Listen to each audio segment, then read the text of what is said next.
when I broke all molds and played that action guy in Extraction.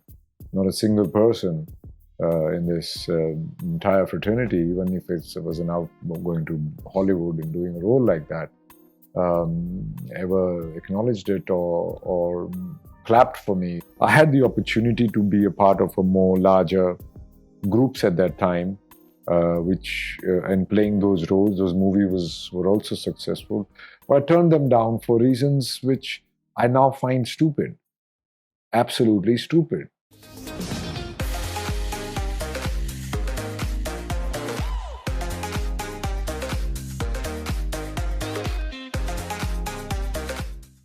Hello and welcome to the Tried&Refused Productions YouTube channel. Today we have a very special guest, a much requested guest. Thank you so much, Randeep, for joining me. Thank you, brother, for having me.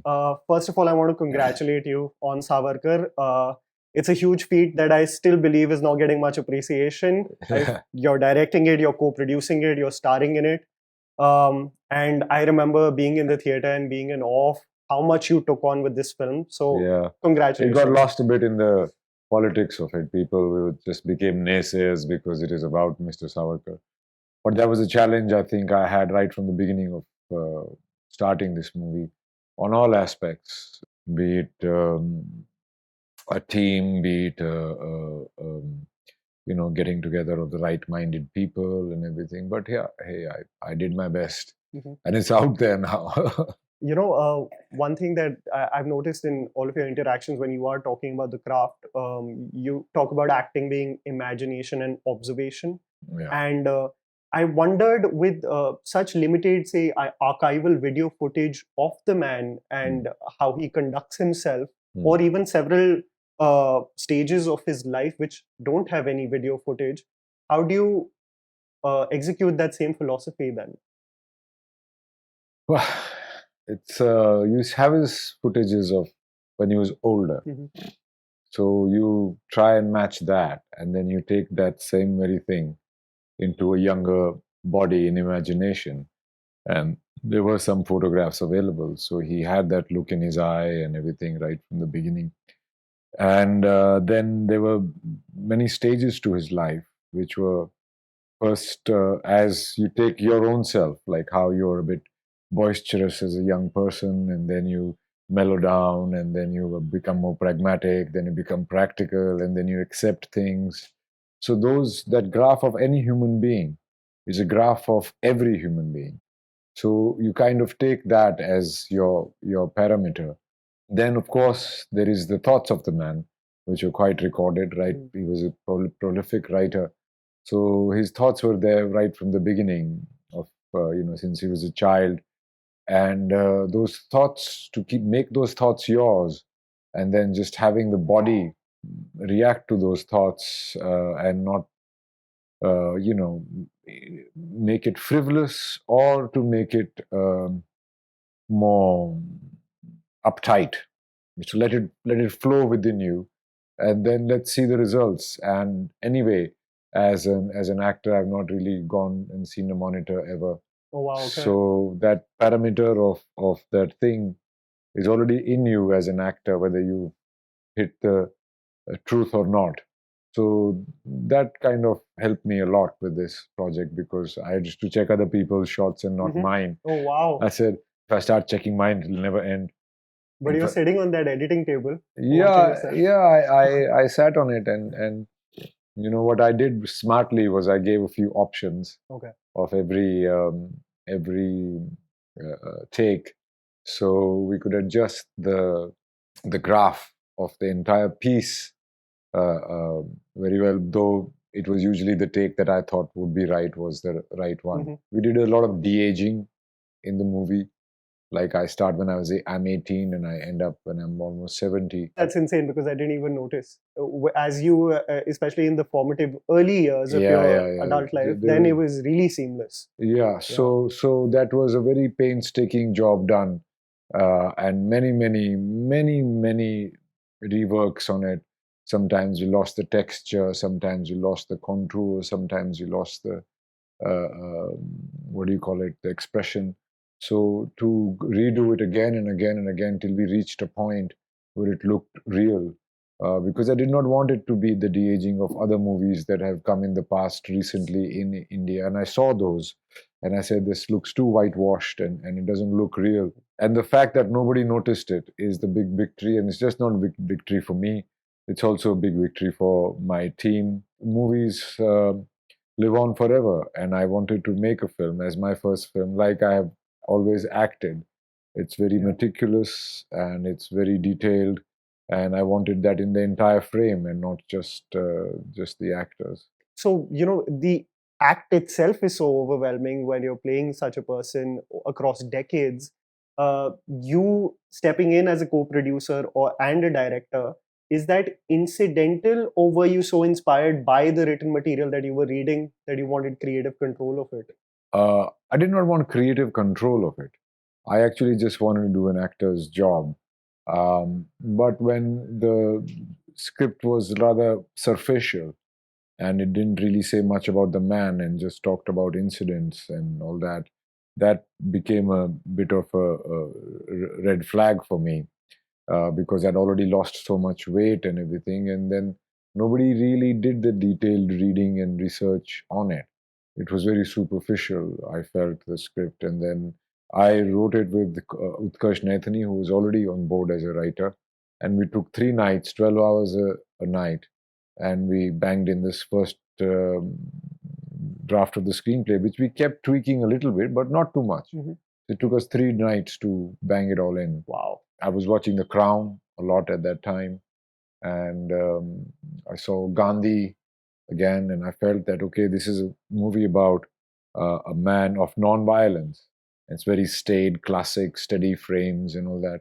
So I said, if I'm making a movie of someone who is quite bang opposite him, I saw many biopics which are about the person, right? But then I was feeling a lot about the fact that how these people in the West are pulling down the statues of their forefathers and people who contributed to them being a developed nation, and they're pulling them down. Somebody being a slave trader, somebody being that, and I say, hey, why don't you just get rid of your developed status, because he's the guy who's made it. Right at that time, being a slave trader and being an onion trader was the same thing. They were commodities. So that's the point of view that I took, that I said I have to create the man not in today's thought process, but I have to create circumstances of that time, so that in that how his thoughts changes. So I create the circumstance, and then I see him adapt to that circumstance or respond to that circumstance, which gives this holistic feeling of being inside the movie. And I wanted to start it with Corona kind of feeling, which, there were a lot of people who could not bury or could not cremate their loved ones, how they were isolated, like the father is isolated, they can't even give him water and stuff like that, and how the establishment dealt with it with a heavy hand. It starts with a punch in the gut straight away. Yeah, so I wanted it to start with that so that people can relate to it today, though it was the bubonic plague. And I did take some creative liberties there about giving people masks and all that, but that was just to evoke Corona. The masks were not necessary. So this is how I went about writing the screenplay with Utkarsh Naithani, and we fought a lot. Yeah. And we were Madan and Vinayak, actually. Okay. Madan Lal Dhingra and Vinayak. Yes. I call him Madan, he calls me Vinayak. So we went through that process. But Randeep, one very interesting thing that you brought up was this criticism of culture, art, history now with the sensibilities or the social context of today. In that sense, I was quite bullheaded. Yeah. Right, I exactly knew this is what I wanted to make. Mr. Savarkar today, people are throwing political brickbats at him because of his opposition to Congress. What they don't realize is that it was the Indian National Congress and not this Congress. This Congress is 72 parts divided wala Congress. So that kind of a thing of judging it from today, and then too many historians have very selected facts which they have made their history in their own heads about a certain person and got so much opposition and fact checking on this movie. I could have sat there and refuted all of them, but that would have been defeating the purpose, because I wanted them to ask the questions. and there were people answering it. So the biggest purpose of any artwork, I believe, is to raise questions in people's minds or curiosity. I think this movie, I mean, people who've seen it and people who've not seen it both, have become a bit more curious about Mr. Savarkar and are asking those questions. So and that's exactly what I wanted. And it's a story about a man with violence, or uh, uh, who advocated violence for freedom. And but when the atom bomb explodes and he says, "Hinsa to kitni hinsa? हमारी हिंसा का मकसद स्वतंत्रता था, सर्वनाश नहीं." Randeep, it's so much about context, which is the reaction to the creation of the Mahasabha was what he was seeing with Jinnah and the Muslim League, Right. versus what he inherently felt if things existed as they did. Yeah, It's a so consequence to Muslim what he League was was seeing. formed before the Hindu Mahasabha was formed, and that was a reaction to that.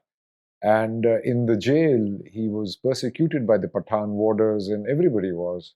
On purpose, it was done by the British jailers, um, and it really that's where his point of view changes. In fact, till halftime, there is no Hindu Muslim, and I take the first 13 years of his life. I take it in a whirlwind of all the excitement that was happening, and and the edit pattern also. I already had it in mind because I was watching Crown when I was doing it, and I loved it beautifully how they start a scene and end the scene, and in between they go many places. And because the story was so vast, I said, "Hey, this is a good way of storytelling." And also to because I did not have 100 crores to make it, but the movie looks large because of my shot selection. I must say, Arvind Krishna, the cinematography, He's done an exceptional it's a job. beautiful film to look at. In fact, he came on board. My previous cinematographer disappeared 3 days prior to the beginning of shooting, and he came in a night before. I just called him and I said, "Will you do this?" Because I had shot Cat with me and I never interacted with him, but I kind of liked him.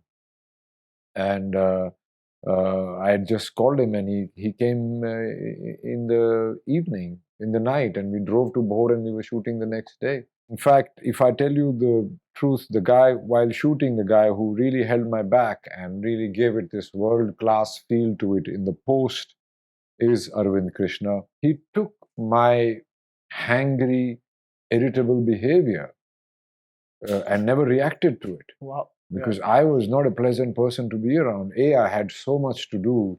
B, I was starving. And C, I was making my first movie. And That's a deadly combo. all of a sudden, there is so many people I've talked to, and I've already told this person 10 times that this is what I want. And 11th time, is this what you want? I said, no. So I used to lose my shit a lot, but everybody I did explain to them. And the biggest credit, because if he had reacted, then it would have all gone south. But he really took it. So we did a lot of CG work. Off to Marseille was where? Then we shot in Kalapani, actually, wow, okay. in Andaman. And there was crocodile-infested waters. And so I had 5 divers all around. They were told that I don't know how to swim, but I was swimming and getting back, swimming and getting back. Wow. And they were like, "Hey, you can swim. Why did you call us?" I said, "You're for the crocs, bro." You're the bait. So that you're the crocs. So maybe so many people, the crocs with but I shot it over there, and then there also I had to choose areas. We shot it in 4 different locations, and it was a big production. And a lot of times you got there and we lost the light. We had to come back the next day. But I found places there which did not really have coconut trees these palm trees, which make it look very tropical. And we found these beaches with these dead trees. So I mean, I was like, "Hey, to me, this looks like France." It worked. What does it look? I said, "Look, this looks like French bricks." Google, okay, French that time looks similar. What about the trees? They grew there. They cut them off later. Nobody photographed them. Let's do it. This is your adaptation and improvising with what you have. We really adapted and improvised with what we had, and I really did ask for some impossible stuff, and which in any normal production people would have refused to do or not done. But it was just, I think they saw my madness in everything, and that kind of infected everybody, and it made them really live up to more than I could have expected. I wanted to ask you, for a person who's so in the process, and it's an arduous process, from I can just hear about it and see just the circumstances with which this movie is made. Then when the result is something, is that something that dictates you how you feel right now? Because you're so involved in the process for so many years, and it takes 3 days for people to decide what it should be, how it can be boxed. Well, Mr. Savarkar also went through this all his life. People were trying to box him and shoot him down and give him names and stuff like that. But he survived it. Uh, and so will the film. So I have no issues with that. And though we did not start off well, but I think it's reaching people now. The word of mouth is extremely strong on the movie. And people look at it with different points of views, different glasses. Very few look at it as just cinema because it already has that color of politics put on it. And the time of release, obviously, it did not help us. I wanted to release it earlier, on Independence Day would have Last been year. ideal, yeah. But then there were a lot of problems going on between us, the team, and money and makers and stuff like that. And so we couldn't resolve it. And that's what led to the delay. But then to lead it to a further delay of being released after elections would have just been too much. This movie's already been my life for the last 2 years. And I am an artist. I need to do more variations of myself than be stuck with one for so long. So those are the decisions, and it immediately colored it in the sense. And of course, when Mr. Savarkar, how can we tell the story of the armed revolution without telling the story or the point of view of the Indian National Congress? Yeah. Because it's only in comparison or in relation to that somebody exists. You cannot do it in isolation. So that aspect obviously became a big issue with the promotions of the film. But let's forget that. I mean, we are going to make our money back and more, hopefully. Yeah. It's still running to the theaters. And I think it's going to be one of those slow burn things that's going to keep earning money. But Randeep, I'll tell you honestly, as just a person who every weekend is watching movies, I can see through opportunism in terms of political environment. I could see in every frame it was a labor of love or something that someone was passionate about. Right. So we've seen spurts of success because they wanted to capitalize on a particular environment. I know very frankly it wasn't that. From just the frames and the storytelling, I could say you gave your heart and soul to it. So that's what I wanted to say personally as a cine viewer while I'm interacting with you. Because I see a lot of criticism being masked under the assumed notion of what the intent of Randeep Hooda is. Yeah, and fact-checking of some sort. Yeah. So it's exhausting at this point for me also. So me also. I don't want to justify it. Yeah. Randeep, I really wanted to tell you also personally, the first time I ever saw you was when you were doing a play called Waiting for Godot in the Doon School, in the Rose Bowl. Oh, Doon School. Yes. And I remember not recognizing you at all when you had that long monologue and wondering, oh my God, he's Randeep Hooda. And since then, I have actively followed Nasir sir, and every time they were performing on stage, I was very fascinated when you were saying that, your relationship with the stage, you disconnected because of just the amount you needed to invest every night and how exhausting that got. That's not exactly what it was. It was repetition of doing it, and also I wanted to move on as a director in theater and do more parts, but it's a big job to pull in a play, and Motley and Nasir Bhai and Ratnaji and Jairaj and all these people, they've held the thing on it, and I could not hold on to it. I kind of unfortunately moved away from it, but it is always a step away from me. I wrote short stories. I broke my leg after the movie got shelved in between for a few months. I broke my leg, and so I did not know what to do. I mean, what I've been doing for the last year is all gone. I've got no muscle on my body. I'm just a skinny little runt, and and I didn't know. So I thought, okay, I'll practice Mr. Savarkar's handwriting. So I started writing books, or started writing stories, and I wrote some 15 short stories, which are very doable in a short storytelling format on stage. So I wrote those, and that's about Versova. I see like a struggling actor, Wow. an alcoholic director, Aram Nagar, Oh, damn. and its dream that there was of how Aram Nagar is going to revolutionize cinema. uh, and then there is imaging, like Chavi of an actor.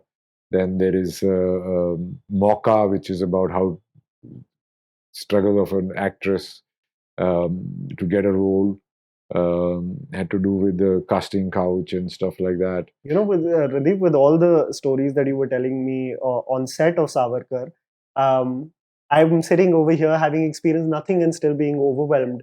And I wondered whether it's made you really love the craft of directing, being behind the camera. So we're going to see a lot more stories from you. Is that what we can say, or I've been slightly Right now, I am exhausted? very overwhelmed. Yeah. The kind of person that I am, it's hard to be a director, but I found a great director in me, in my thought at least, um, which I thought did not think I was capable of. And I will definitely do it again. And I'll do this whole thing again. But I just want to do some acting jobs for a while because that is my forte. And acting is like playing individual tennis. You prepare, you warm up in your locker room, and you come out. And you play the tennis, and there's only one person, the director, you have to talk to. And sir aa gaye, sir ye kar rahe, sir kar rahe, jaake apna chill. Though I hate waiting, but as a director, it was, I came from being an individual tennis player and was made the captain of the football team. And my job was to make everybody play individual tennis. So it was very hard, but I'll definitely do it again. I hopefully I have written for No, that script. sounds very exciting. I've written Yeah. 4 script ideas Yeah. already. Yeah. One is different than the other. I just have to get some acting work going. So a my kitchen is running, and B, I'm back to doing what I specialize in. Randeep, I must say, I couldn't lose out on the opportunity to mention this to you. So on the channel, we do a lot of critiques of the evolution of cinema across decades, and one of the things that's always perturbed a lot of the subscribers and comments is the caricaturish portrayal of a lot of sects of India, which include the Bengali community, Maharashtrians, Goans, and the one sticking point always was Punjabis, of this assumed notion that they are essentially this kind, always excited, always dancing, always jumping. There has not been one person who I know has not said that Randeep got it to the T in Cat, and something which seemed respectful, honest, and came from something that was essentially in his soul. I wanted to first say that to you because Thank you. we see so less of it in terms of how much people give to the process. Um, did I know this is a sore subject and you might be slightly tired of talking about it, but did the 3 years of Saragarhi and how much it was a part of your life translate into Cat and finally getting a role? Yeah, it did, though, till the last 3 days or maybe a week of Cat, it was not going to be a Sikh Swaroop character. Wow, okay. And that was a great addition. I feel I had suggested that to Balli, that I said, why not? I mean, the character is just begging to be of that kind. Though the Saragadi character was very different to what Gurnam Singh was, but the essence of Sikhism that I did study in those 3 years was definitely absolutely helpful. In fact, was the backbone of my approach towards the character, because I always felt that the humility and the manners and in which the uh, Sikhs conduct themselves is very different to the music video imaging that has been done. Especially in this conversation that I've had, you do seem like, this is just my assumption of it, a lone wolf of, and in a city where I have seen a lot of conformity and a lot of opinions of what they should do. I wanted to understand how a sense of level-headedness has existed while so much noise does exist around you. It's not that, brother. Hmm. It's not a deliberate attempt at trying to do something different. Though I have had the opportunity to be a part of many projects, um, which I'm very grateful for. But then I choose the ones that I feel I could do something differently and all that. And it is sometimes one does feel that one has been a part of this industry for so long.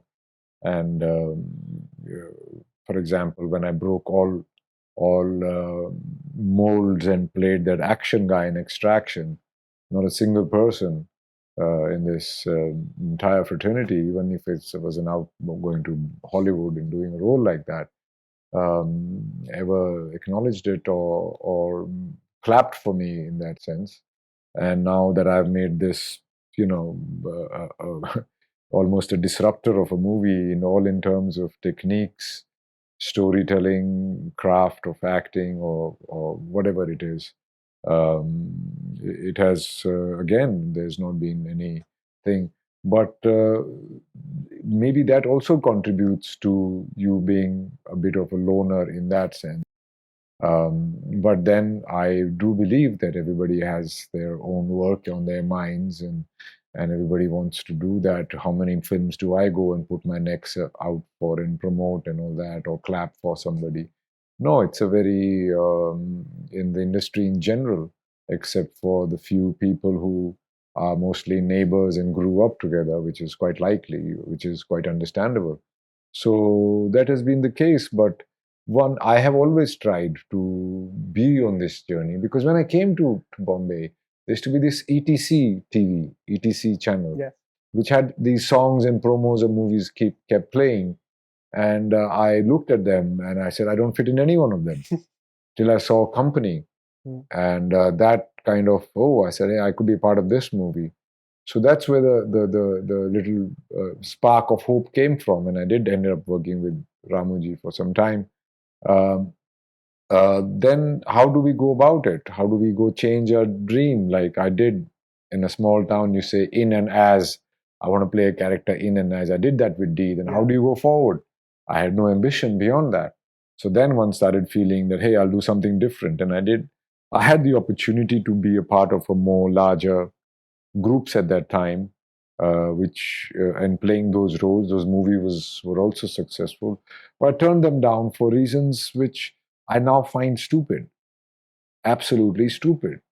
But that was the young person I was, and I did not have any guidance, so to speak. It is when the people say about all this nepotism debate, which I totally debunk, because my father is a doctor, my sister is a doctor, so that's nepotism, right? But then my father is able to guide her, so there was nobody to guide me going about it. And a lot of times I have failed and I have failed again and again and again, but I am tenacious. And slowly now, people come and talk to me, and you also look at your filmography in a way. Says, yeah. Then still there is a more hushed tone about it than the rest. It will change.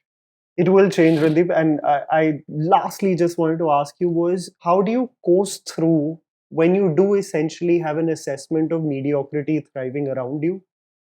Um, I would assume when you're slightly younger, anger does play a role in the circumstances It around did. you. It did, huh?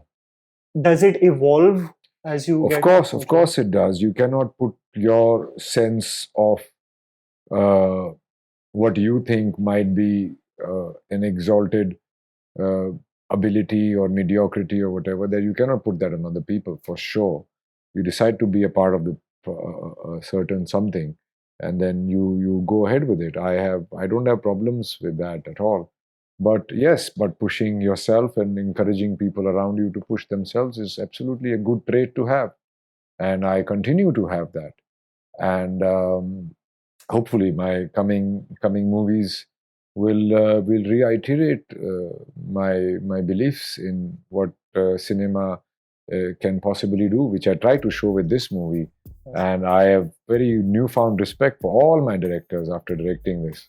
And I hope some of them have seen my movie and they really appreciate it. And yeah. We can't wait, honestly. And for those scripts to materialize as well, which are brewing over here.